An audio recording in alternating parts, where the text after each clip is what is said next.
Ravi Prakash Siliconandhra hospital Kuchipudi super speciality వైద్య సేవలు పూర్తిగా ఉచితం.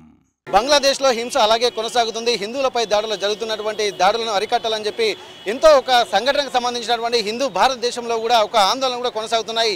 ఇప్పటికే ఏదైతే ఒక ప్రత్యేక దేశంగా ఏర్పడాలని హిందువులే అక్కడ ఒక నిరసన చేస్తున్నటువంటి కార్యక్రమం గతంలో 50 ఏళ్ల క్రితం జరిగినటువంటి నేపథ్యంలో మళ్ళీ అదే హిందువులపై కూడా హింసాత్మక ఘటనలు జరుగుతున్నాయి. వారిని దేశం విడిచి పారిపోవాలన్నటువంటి ఒక సూచనలు, హెచ్చరికలు, వారిపై ఒక మానభంగాలు, మహిళలపై అత్యాచారాలు జరుగుతున్నాయని కూడా యావత్ భారతదేశంలో ఉన్నటువంటి హిందూ జాతి తీవ్రంగా వ్యతిరేకిస్తుంది. దీన్ని దృష్టిలో పెట్టుకొని ఇక్కడ హనుమకొండ చౌరస్తాలో కూడా దీనికి ఒక నిరసన కార్యక్రమం కూడా జరుగుతుంది. హిందువులారా మేల్కోండి, హిందువుకు సంబంధించినటువంటి అత్యాచారాలు, హత్యలు ఆపాలంటూ ఒక నిరసన కార్యక్రమాలు చెప్తున్నారు. చెప్పండి సార్, ఇప్పటి వరకు జరుగుతున్న అల్లర్ల వెనుక కుట్ర ఏందనుకుంటున్నారు? మీ నిరసన కార్యక్రమం ఇప్పుడు కొనసాగించడంలో ఆంతర్యం ఏంటంటారు? బంగ్లాదేశ్లో అల్లర్ల వెనుక కుట్ర ఏంటంటే అమెరికన్ డీప్ స్టేట్ ఏదైతే Sheikh Hasina Bangladesh prime minister America వ్యతిరేకంగా ఉంది కాబట్టి ఆమెను తీసేయాలనే కుట్రలో భాగంగానే విద్యార్థి మూవ్మెంట్ తెచ్చారు. దాని ఎండింగ్ పాయింట్ ఆమె పారిపోయేలా చేశారు. దాని తర్వాత ఏదైతే ఇస్లామిక్ జిహాదిస్టులు ఉన్నారో వాళ్ళ పద్ధతి ప్రకారము ప్రపంచంలో ఎక్కడైనా అలాగే చేస్తూ ఉంటారు వాళ్ళు. అదేవిధంగా బంగ్లాదేశ్లో కూడా ఈ అవకాశాన్ని వాడుకొని అక్కడ ఉన్న మైనారిటీ హిందువులని ఊచకోతకు వస్తున్నారు. అది అక్కడ ISI, Jamaate Islami, American deep state, American government అందరూ కలిసి చేసిన పని ఇది. ఈరోజు అక్కడ జరిగింది, రేపొద్దున్న ఇక్కడ అవ్వచ్చు. ఈరోజు ఇక్కడ కూడా చాలామంది, లక్షల మంది, కోట్ల మంది వచ్చారు విదేశీయులు. ఆ విదేశీయులతోని ఈ దేశంలో ఎంతో ఇబ్బంది ఉన్నది. దాన్ని బట్టి మనం మేల్కోవాలి, ప్రభుత్వం మేల్కోవాలి. అన్ని పార్టీలు కూడా, కాంగ్రెస్ పార్టీ కానీ వేరే పార్టీ కానీ కలిసి ముందుకు రావాలి. ఎందుకంటే దేశ ఐక్యతకు ఇది పెద్ద గొడ్డలు పెట్టేది కాబట్టి దీన్ని అందరు హిందువులు కూడా దీన్ని వ్యతిరేకించాలి. అన్ని పార్టీలు కలిసి రావాలి. ఓకే, ఇప్పుడు బంగ్లాదేశ్లో షేక్ హసీనా భారతదేశంలోనే తలదాచుకుంటుంది. ఇట్లాంటి టైంలో కూడా భారతదేశం ఒక మద్దతు పలుకుతుంది. ఎందుకంటే గతంలో ఉన్నటువంటి సత్సంబాల దృష్ట్యా వాళ్ళు కూడా ఏంటంటే ఒక అంతర్జాతీయ చైనా లాంటి కుట్రలకు, కుతంత్రాలకు బంగ్లాదేశ్ ఒక అంశంగా మారుతున్నటువంటి సమయంలో భారతదేశం అనేది ఒక వెన్నెముకగా వాళ్ళకు నిలిచింది. వాళ్ళు భారతదేశం కూడా ఒక అండగా నిలుస్తున్నటువంటి సందర్భం. ఇలాంటి కుట్రల్ని తిప్పికొట్టాలంటే ఏం చేస్తే బాగుంటుంది అనుకుంటున్నారు? ఎందుకంటే ఒక అంతర్గతమైనటువంటి అంతర్యుద్ధం కూడా మళ్ళీ భారతదేశంలో కొనసాగేటువంటి ఒక అవకాశం కూడా కనిపిస్తుంది అన్నటువంటి ఒక హెచ్చరికలు, ఆందోళన కూడా జరుగుతున్నటువంటి నేపథ్యం అయితే ప్రస్తుతం కనిపిస్తుంది. దీన్ని ఎట్లా చూస్తున్నారు మీరు? భారతీయుల్లో దేశభక్తి భావము ఏదైతే చిన్న దేశం ఇజ్రాయెల్ ఉంది, ఆ ఇజ్రాయెల్ ఒక చిన్న కంట్రీ, ఇలా ప్రపంచం మొత్తం అగేస్తున్నా వాళ్ళు దాన్ని ఎదుర్కొంటున్నారు. వాళ్ళు అట్లా భారతదేశంలో ఉన్న ప్రజలందరూ కూడా ఐకమత్యంగా ఏ మతం ఉన్నా, ఏ కులం ఉన్నా మేమంతా కూడా భారతీయులం అనే భావంతో ఉన్నప్పుడే దీన్ని మనం ఎదుర్కోగలుగుతాం. లేకుంటే ఇవాళ ఒక పార్టీ చెప్పినట్టు కులాల పేరుతోని సెన్సస్ చేయాలి, ఇవన్నీ చేసుకుంటూ పోతే ముక్కలు చేసే ప్రయత్నం జరుగుతున్నది. దానికి తోడు ఈ అమెరికా ఎట్లాగో ఇవాళ నరేంద్ర మోడీ గారు ప్రపంచంలో ఒక నేత అమెరికన్ ప్రెసిడెంట్తో కానీ ఎవరితో కానీ ఈక్వల్ టర్మ్స్తో మాట్లాడుతున్నాడు. ఇది నచ్చదు అమెరికాకి. కాబట్టి ఇండియాలో ఇది నేను చెప్పే మాట కాదు, ఇది గొప్ప గొప్ప వ్యక్తులు చెప్పే వాళ్ళ విషయం ఇది. కాబట్టి ఇతన్ని తీసేయాలి. ఇక్కడ ఇతన్ని తీసేయాలంటే చుట్టూ ఉన్న దేశాలన్నింటినీ కూడా డిస్టర్బ్ చేయాలి. దాంట్లో భాగమే బంగ్లాదేశ్. నెక్స్ట్ ఈ it is not very far, ఒక 2-3 సంవత్సరాల లోపలనే భారతదేశంలో కూడా పెద్ద ఎత్తున కుట్రలు జరుగుతాయి. దీన్ని మనం ఎదుర్కోవాలంటే అందరం భారతీయులం మనము అనే ఐక్యత మన దగ్గర ఉండాలి. అది ఇప్పుడు బంగ్లాదేశ్లో జరుగుతున్నటువంటి కుట్ర భారతదేశం యొక్క ఆధిపత్యాన్ని నిరోధించడంలో భాగమే అనుకోవచ్చా మనం? తప్పకుండా అలాగే అనుకోవచ్చు. Thank you sir. ఇప్పటివరకు అయితే చూస్తున్నాము దాదాపు భారతదేశంలో ఒక అతిపెద్ద కుట్ర జరుగుతుంది. దీనికి సంబంధించి కూడా అంతర్యుద్ధం మొదలయ్యే విధంగా కొన్ని కుట్రలు, కొన్ని విదేశీ శక్తుల ప్రయత్నాలు కూడా ఇందులో అంతర్భంగంగా కనిపిస్తున్నాయని చెప్తున్నారు. దీనికి సంబంధించి కూడా చెప్పండి సార్, ఇప్పటి వరకు భారతదేశంలో ఉన్నటువంటి హిందూ వ్యవస్థ కూడా మళ్ళీ ఒక కకావికలమయ్యేటువంటి పరిస్థితి కనిపిస్తుందని ఒక హెచ్చరికలు కూడా చేస్తున్న నేపథ్యం బంగ్లాదేశ్ అల్లర్ల వెనుక ఆ కుట్ర కోణం కూడా భారతదేశం వ్యాపించే ప్రయత్నం జరుగుతుంది అంటున్నారు. దీని వెనుక అందులో మేల్కొనలో భాగమైన ఇప్పుడు ఉన్నటువంటి ఈ కార్యక్రమాలు ఇప్పుడు 2029 వరకు ఏదైతే కార్యక్రమాలు వాళ్ళు తీసుకున్నారో వాళ్ళు చూచా తప్పకుండా ఈ విదేశీ కుట్రలు అన్నీ ఇక్కడ జరుగుతున్నాయి అనేది దాదాపు మా అందరికీ సంకేతం వచ్చేసింది. ఇప్పుడు బంగ్లాదేశ్లో జరిగింది అనేది కాదు, భారతదేశంలో ఈ అన్ని వాగ్దానాలు ఏవైతే చేసిందో అవన్నీ కూడా బూటకపు వాగ్దానాలు చేసి ఎట్లా చేసి హింసకు దారి తీయాలనే దాని మీదనే వాళ్ళు ప్రణాళికబద్ధంగా ఇవన్నీ వాగ్దానాలు చేసిండ్రు. రేపు రానున్న రోజులలో హిందువులకు గడ్డు కాలం ఏర్పడబోతుంది. హిందువులందరూ జాగృతమై ఏకదాటిపై రాకపోతే మన భారతదేశాన్ని విచ్ఛిన్నం చేసే ప్రయత్నం జరుగుతున్నది. ఆల్రెడీ బెంగాల్ను కేరళ 2 రాష్ట్రాలు కూడా ఇప్పుడు మన చేతులు దాటిపోయినాయి. అదేవిధంగా మిగతా రాష్ట్రాలు కూడా దాటిపోయే పరిస్థితి ఉన్నది. కాబట్టి ఇప్పటికైనా హిందువులు చైతన్యవంతులై ఖచ్చితంగా మన భారతదేశంలో ఉన్న హిందువులందరూ ఏకతాటి మీద ఉండి మన హిందూ సనాతన ధర్మాన్ని కాపాడుకుంటే మాత్రం, లేకపోతే మాత్రం బంగ్లాదేశ్లో ఇప్పుడు జరుగుతున్న అగత్యాలు చూస్తున్నాం. ఏది అమ్మాయిలను ఇంత ఘోరంగా నగ్నంగా ఇట్లా చేస్తుంటే కూడా ఎవరికి కూడా ఇప్పటికి కూడా మన భారతదేశంలో చలనం ఇంకా రాలేదు. ఒకరి ఇంట్లో ఎలాగైతే జరిగిందో అటువంటి తమ ఇంటి తమ దాకా వస్తే తప్ప ఇలాంటి ప్రాబ్లం అర్థం కాదని చెప్పి అంటున్నారు. ఒక కులాల మతాల చిచ్చు పెట్టి దేశ అస్తిత్వాన్ని దెబ్బకొట్టేటువంటి ప్రయత్నం జరుగుతుందని చెప్పి ఇక్కడ ఒక అస్తిత్వం అయితే మాట్లాడుతున్నారు. ఇక్కడ మనం కొంతమంది ఇక్కడ నాయకులు ఉన్నారు. ఎందుకంటే ఇది ప్రతి వ్యక్తులు కూడా ఆలోచించాల్సినది. దేశ అస్తిత్వాన్ని నిలబెట్టాలంటే ఎలాంటి నిర్ణయాలు తీసుకోవాలన్నటువంటి ఒక కోణంలో కూడా ప్రతి ఒక్కరు మేల్కోవాల్సినటువంటి అవసరం ఉంది.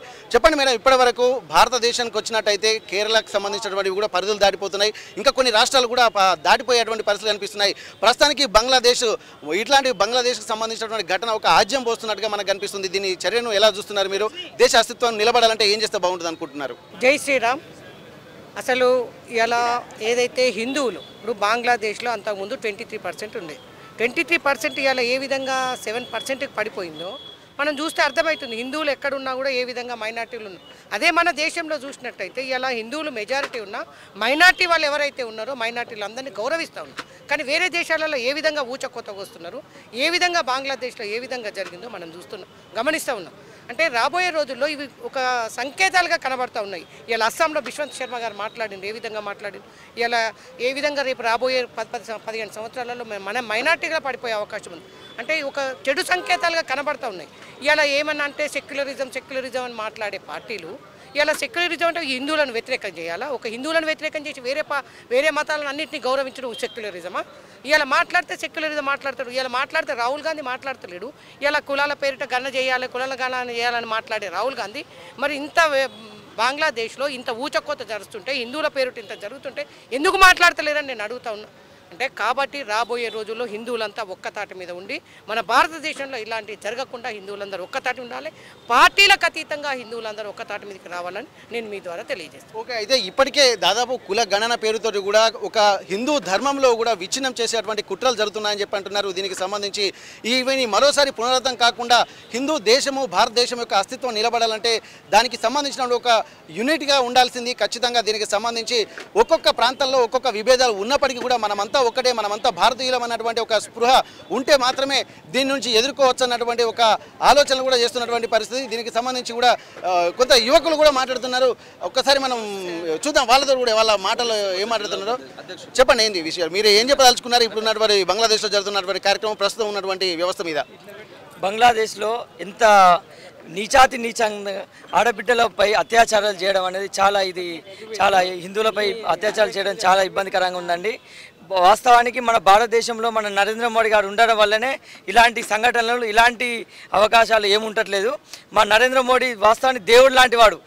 ఈరోజు భారతదేశంలో హిందువులు ఉన్నారు అంటే కారణం, ఇంత మంచిగా ఉన్నారంటే కారణం నరేంద్ర మోడీ గారు. ప్రపంచంలో ఏ హిందువు అయినా తలదాచుకోవడానికి మన భారతదేశమే కరెక్ట్ సూటిగా ఉన్నది. కాబట్టి భారతదేశంలో హిందువులందరూ చాలా గర్వంగా జీవిస్తున్నారు. దానికి కారణం నరేంద్ర మోడీ గారు. ఓకే, ఇక్కడ మోడీ ప్రస్తావన అనేది కాకుండా హిందూ అస్తిత్వమే దెబ్బపడుతున్నటువంటి సమయంలో మోడీ చెప్తున్నటువంటి ప్రణాళికలు కూడా అందరూ పాటించడం లేదు. కాబట్టి దేశం సమైక్యతంగా ఉండాలంటే ఏం చేస్తే బాగుంటుంది? మీరు హిందువులందరూ ఏకం కావాలి. ఈ హిందుత్వంలో ఏకత్వం అన్నారు మా దగ్గర. హిందువులందరూ ముస్లింలందరూ కలిసిమెలిసి ఇక్కడ ఉన్నారు కాబట్టి జరుగుతుంది. కానీ బంగ్లాదేశ్లో అలాంటి సందర్భం లేదు. కాబట్టి బంగ్లాదేశ్లో వాళ్ళ రిజర్వేషన్ల కోసం కొట్లాడని చెప్పి ఆ ప్రధానమంత్రి వేరే దేశానికి మన భారతదేశం రావడం, అప్పుడే విద్యార్థులు మొత్తం రెచ్చగొట్టినట్టు చేసి మొత్తం హిందువుల మీద ఇట్లా దాడులు చేయడం అనేది కరెక్ట్ కాదు. ఈ దాడికి నిరసనగా ఈరోజు మేము హిందూ బంధువులందరి కోసం ఈరోజు నిరసన కార్యక్రమాలు చేస్తున్నాము. రానున్న రోజుల్లో ఇలా జరుగుతూనే మొత్తం తెలంగాణ రాష్ట్రం మొత్తం నిరసన కార్యక్రమాలు చేసి ఆ హిందూ బంధువుల కోసం మేము దేనికైనా పోవడానికి సిద్ధంగా ఉన్నాం. హిందువుల బంధువులు అందరం ఐక్యత ఉండాలి. కానీ హిందువులలో ఐక్యత లేదు. ఇప్పుడు మన పిల్లలను లేడీసు మన ఆడపిల్లలను మనం ఎంతో ప్రయోజనంగా పెంచుతున్నాము, చదివిస్తున్నాము, ఎంబీబీఎస్ చేస్తున్నాము, సాఫ్ట్వేర్లు, లా ఇవన్నీ చదివిస్తున్నాము. వాళ్ళకు రక్షణ అనేది లేదు కదా. మరి ఎట్లా వస్తుంది, దేనికి వస్తుంది? మన ఆడపిల్లలు తిరగన్నా తిరగవద్దా, మనం రోడ్ల మీద ఉండద్దా? ఈ ముస్లిం బ్రదర్స్ అందరూ ఆత్మహత్యలు చేస్తే, కిచెన్స్ వాళ్ళంతా ఆత్మహత్య చేస్తే మన హిందువులంతా బంధువులు ఎందుకు కలిసి ఉండద్దు, దేనికి ఉండద్దు? ఇదొకటి ఇప్పుడు బంగ్లాదేశ్లో అట్లా జరిగింది, మన దేశంలో కూడా జరుగుతుందని మనం ఎట్లా అనుకోవద్దు?